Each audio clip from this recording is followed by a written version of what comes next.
Capítulo 2. A oração que alcança resultados. Os hóspedes de um hotel estavam ficando desconfortáveis com o repetido dedilhar de um piano, feito por uma menina que não sabia a música.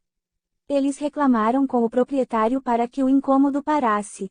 Sinto muito que vocês estejam incomodados, disse ele, mas a menina é filha de um dos meus melhores hóspedes. Não posso lhe pedir que pare de tocar o piano. Mas seu pai, que está fora por um dia, retornará amanhã. Vocês podem procurá-lo e resolver o problema. Quando o pai voltou, encontrou sua filha na recepção, como de costume, dedilhando o piano. Ele foi até ela, posicionou-se atrás dela e, colocando seus braços sobre os ombros dela, colocou suas mãos sobre as dela e produziu uma belíssima música. Isso pode acontecer conosco, e acontecerá, no porvir. Neste momento, podemos produzir somente clamor e desarmonia, mas, um dia, o Senhor Jesus pegará nossas mãos de fé e oração e as usará para produzir a música do céu. Anônimo. A fé genuína, autêntica, deve ser firme e livre de dúvidas. Deve ser não apenas uma fé geral, nem uma simples crença na existência, na bondade e no poder de Deus, mas uma fé que crê que, se fará o que diz, assim será com ele. Marcos 11, versículo 23. Como a fé é específica, assim também a resposta será definida, assim será com ele. A fé e a oração selecionam as coisas e Deus se compromete a fazer exatamente aquilo que a fé e a oração perseverante indicam e lhe pedem para realizar. A versão americana revisada traduz da seguinte o texto de Marcos 11, versículo 24, por isso vos digo, todas as coisas que me pedirdes em oração, crendo que as recebereis, assim será. A perfeita fé sempre tem em sua custódia o que a perfeita oração pede. Como é grande e determinada sua área de atuação, tudo quanto em oração pedirdes. Como é específica e definida a promessa, será assim convosco. Nossa principal preocupação é com nossa fé os problemas ligados ao seu crescimento e as atividades de sua maturidade vigorosa. Uma fé que compreende e mantém em custódia exatamente aquilo que pede, sem titubear, duvidar ou temer, esta é a fé de que precisamos. Fé como esta é uma pérola de grande preço, no processo e na prática da oração. A declaração de Nosso Senhor sobre fé e oração citada acima é de suprema importância. A fé deve ser definida, específica, um pedido completo e inconfundível. Não deve ser uma coisa vaga, indefinida, nebulosa, deve ser algo mais que uma crença abstrata na boa vontade e na capacidade de Deus agir em nosso favor. Deve ser um pedido definido, específico, e à espera por aquilo que foi pedido. Observe o texto de Marcos 11, versículo 23. Em verdade vos afirmo que, se alguém disser a este monte, ergue-te e lança-te no mar, e não duvidar no seu coração, mas crer que se fará o que diz, assim será com ele. Exatamente na mesma medida em que a fé e o pedido forem definidos, a resposta também será.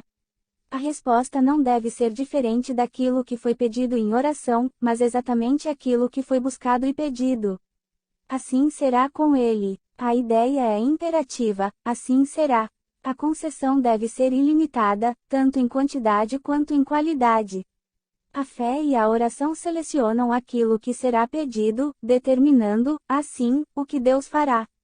Assim será com ele. Cristo está pronto a suprir exata e completamente todas as demandas de fé e oração. Se o pedido feito a Deus for claro, específico e definido, Deus o atenderá exatamente de acordo com os termos apresentados.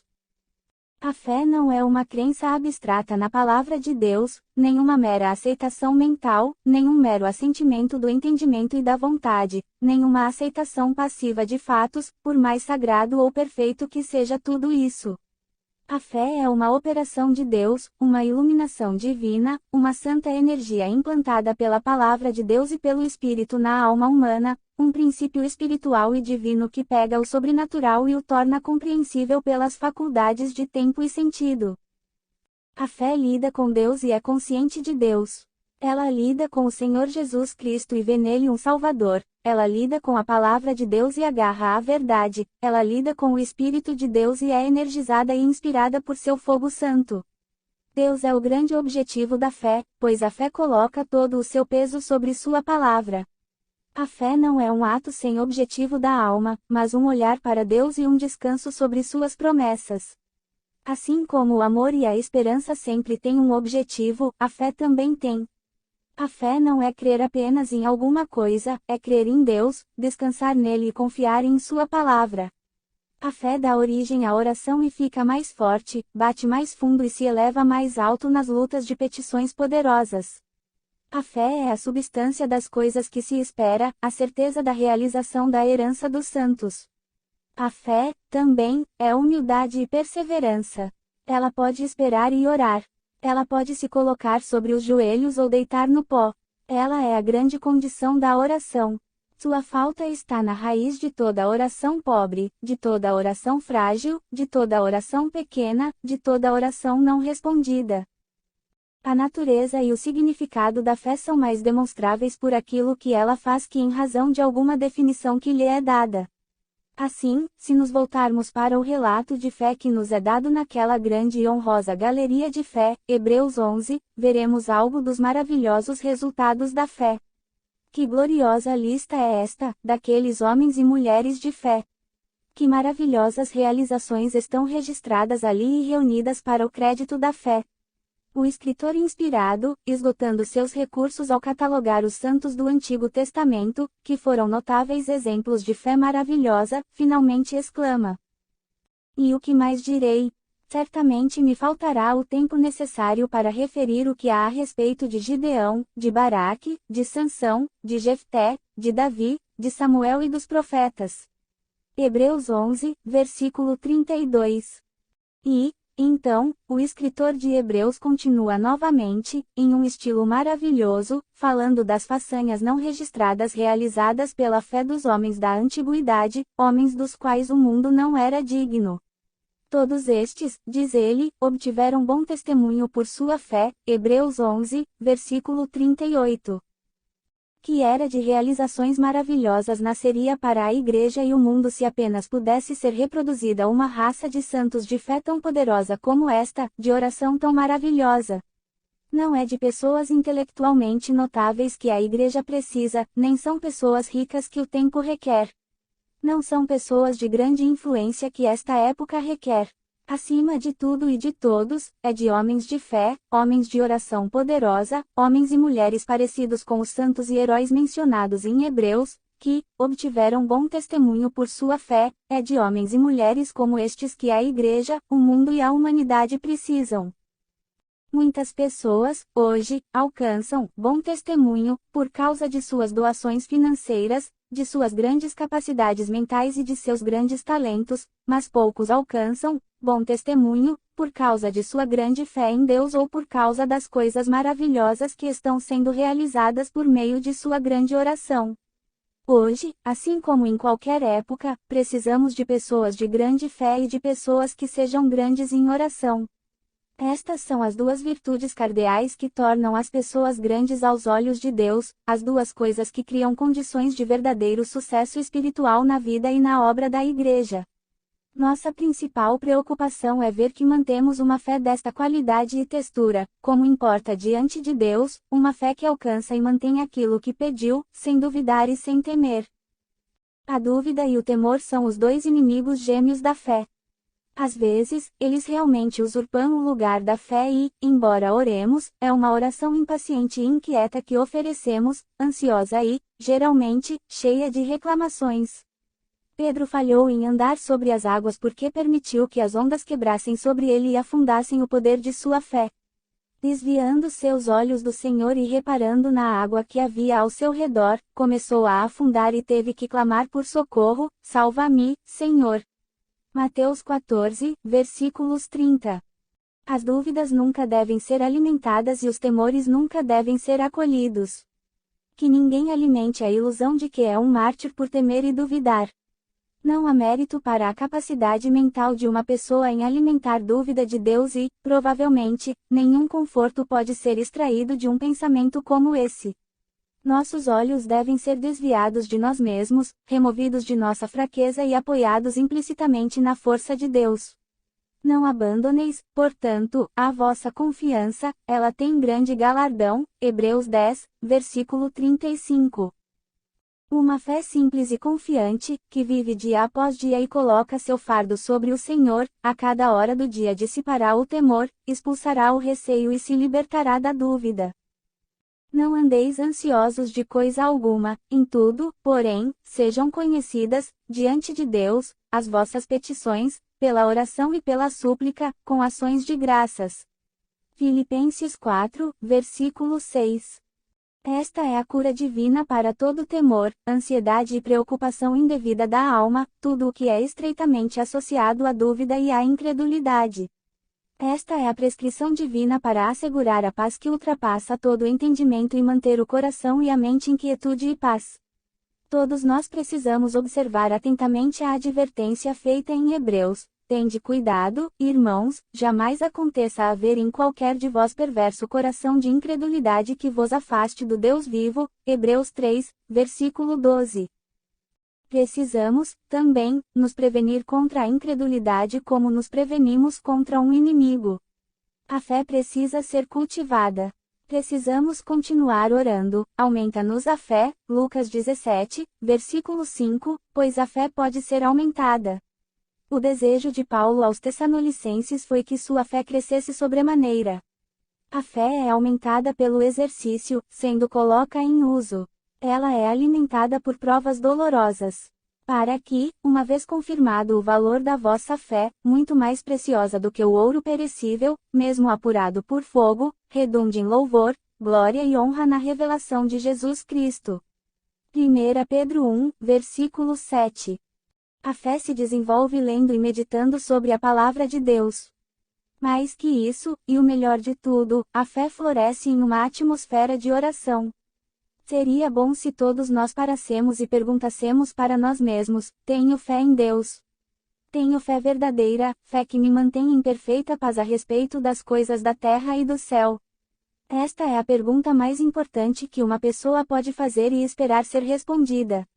E há outra pergunta, estreitamente ligada a esta em significado e importância: realmente oro a Deus para que Ele me ouça e responda às minhas orações? Realmente oro a Deus para que receba diretamente dele aquilo que lhe peço? Augusto César dizia que encontrou uma Roma de madeira e transformou-a em uma Roma de mármore. O pastor que consegue transformar seu povo de um povo que não ora para um povo que ora realiza uma obra maior que Augusto César quando transformou uma cidade de madeira em uma cidade de mármore. Afinal, esta é a obra-prima do pregador. Primariamente, ele está lidando com pessoas que não oram, com pessoas das quais se diz: Deus não está em todos os seus pensamentos. Pessoas como estas ele encontra em toda parte e em todo tempo. Seu principal interesse é transformá-las de pessoas que negligenciam Deus, destituídas de fé e que não oram em pessoas que oram habitualmente, creem em Deus, lembram-se dele e fazem a sua vontade. O pregador não é enviado para meramente induzir as pessoas a frequentarem a igreja, nem meramente para levá-las a fazer o melhor. Ele é enviado para levá-las a orar, a confiar em Deus e a mantê-lo sempre diante de seus olhos, para não pecarem contra ele. A obra do ministério é transformar pecadores incrédulos em santos crentes que oram. O chamado é feito pela autoridade divina: crê no Senhor Jesus e serás salvo. Atos 16, versículo 31. Temos um vislumbre da tremenda importância da fé e do grande valor que Deus lhe deu quando nos lembramos de que Ele fez dela a única condição indispensável para a salvação. Pela graça sois salvos, mediante a fé. Efésios 2, versículo 8. Por isso, quando contemplamos a grande importância da oração, descobrimos que a fé está imediatamente ao seu lado. Pela fé somos salvos e pela fé permanecemos salvos. A oração nos introduz a uma vida de fé. Paulo declara que a vida que viveu, viveu-a pela fé no Filho de Deus, que o amou e se entregou por ele, que andou pela fé e não pela vista. A oração é absolutamente dependente da fé. Virtualmente, não tem existência sem ela e não realiza nada a não ser que a fé seja sua companheira inseparável. A fé torna a oração eficaz e, em um sentido muito importante, deve precedê-la. É necessário que aquele que se aproxima de Deus creia que Ele existe e que se torna galardoador dos que o buscam. Hebreus 11, versículo 6. Antes que a oração seja feita em direção a Deus, antes que sua petição seja proferida, antes que seus pedidos se tornem conhecidos, a fé deve ter ido à frente, deve ter afirmado sua crença na existência de Deus, deve ter dado seu assentimento à verdade graciosa de que Deus se torna galardoador dos que o buscam. Este é o passo primário na oração. A esse respeito, embora a fé não traga a bênção, ela coloca a oração em posição de pedir por ela e conduz a um outro passo em direção à realização, ajudando a pessoa que ora a crer que Deus pode e deseja abençoar. A fé coloca a oração em funcionamento, abre o caminho para o trono de misericórdia. Ela assegura, antes de tudo, que há um trono de misericórdia e que, ali, o sumo sacerdote aguarda as orações e as pessoas que oram. Ela acompanha a oração em cada passo que dá. Ela é sua companheira inseparável e, quando os pedidos são feitos a Deus, é a fé que transforma a pergunta em obtenção. E a fé segue a oração, já que a vida espiritual para a qual o crente é conduzido pela oração é uma vida de fé. A característica proeminente da experiência para a qual os crentes são conduzidos por meio da oração não é uma vida de obras, mas de fé. A fé fortalece a oração e lhe dá paciência para esperar em Deus. A fé crê que Deus é um galardoador. Nenhuma verdade é mais claramente revelada na Escritura que esta e, ao mesmo tempo, nenhuma é mais encorajadora. Até mesmo o segredo tem sua recompensa prometida. Teu Pai, que te vê em secreto, te recompensará, Mite 6,6, e até mesmo o serviço mais insignificante prestado a um discípulo em nome do Senhor seguramente recebe sua recompensa. E a esta verdade preciosa a fé dá seu assentimento sincero. No entanto, a fé é reduzida a uma coisa particular, ela não crê que Deus recompensará a todos nem que é um galardoador de todos, mas que é galardoador daqueles que o buscam. A fé dedica sua atenção à oração e dá garantia e encorajamento àqueles que são diligentes em buscar a Deus, pois somente eles são ricamente recompensados quando oram. Precisamos nos lembrar constantemente que a fé é uma condição inseparável da oração bem-sucedida. Há outras considerações que entram no conjunto, mas a fé é a condição final e indispensável da verdadeira oração. Como está escrito em uma declaração familiar, primária, sem fé é impossível agradar a Deus, Hebreus 11, versículo 6. Tiago expressa essa verdade muito claramente. Se, porém, algum de vós necessita de sabedoria, peça-a a Deus, que a todos dá liberalmente e nada lhes impropera, e ser-lhe-á concedida. Peça-a, porém, com fé, em nada duvidando, pois o que duvida é semelhante à onda do mar, impelida e agitada pelo vento. Não suponha esse homem que alcançará do Senhor alguma coisa. Tiago 1, versículos 5 ao 7. A dúvida é sempre colocada sob interdição, pois é sempre como um inimigo para a fé e obstrui a oração eficaz. Em 1 Timóteo, Paulo nos ensina uma verdade inestimável a respeito das condições da oração bem-sucedida, que ele apresenta da seguinte forma: quero, portanto, que os varões orem em todo lugar, levantando mãos santas, sem ira e sem animosidade. 1 Timóteo 2, versículo 8. Todo questionamento deve ser evitado. O temor e a incerteza não têm lugar na oração. A fé deve se afirmar e afastar esses inimigos da oração. A autoridade atribuída à fé nunca é demais, mas a oração é o cetro pelo qual ela sinaliza seu poder. Quanta sabedoria espiritual há na seguinte advertência, escrita por um antigo teólogo: você quer ser liberto da escravidão à corrupção. Quer crescer em graça em geral e crescer em graça em particular. Se quer, seu caminho é claro. Peça a Deus mais fé. Peça-lhe pela manhã, à tarde e à noite, enquanto anda pelo caminho, enquanto está assentado em sua casa, ao deitar e ao levantar. Peça-lhe simplesmente para imprimir as coisas divinas mais profundamente em seu coração, para lhe dar cada vez mais a substância das coisas que se esperam e a evidência das coisas que não se veem. Grandes incentivos à oração são fornecidos pela Escritura e nosso Senhor fecha seu ensino sobre a oração com a garantia e a promessa do céu. A presença de Jesus Cristo no céu, a preparação que ele está fazendo ali para seus santos e a garantia de que virá novamente para recebê-los, como tudo isso ajuda a suportar a fadiga da oração, fortalece-a para os conflitos e suaviza sua árdua labuta. Estas coisas são a estrela da esperança da oração, o enxugar de suas lágrimas e a colocação do perfume do céu no amargor de seu clamor.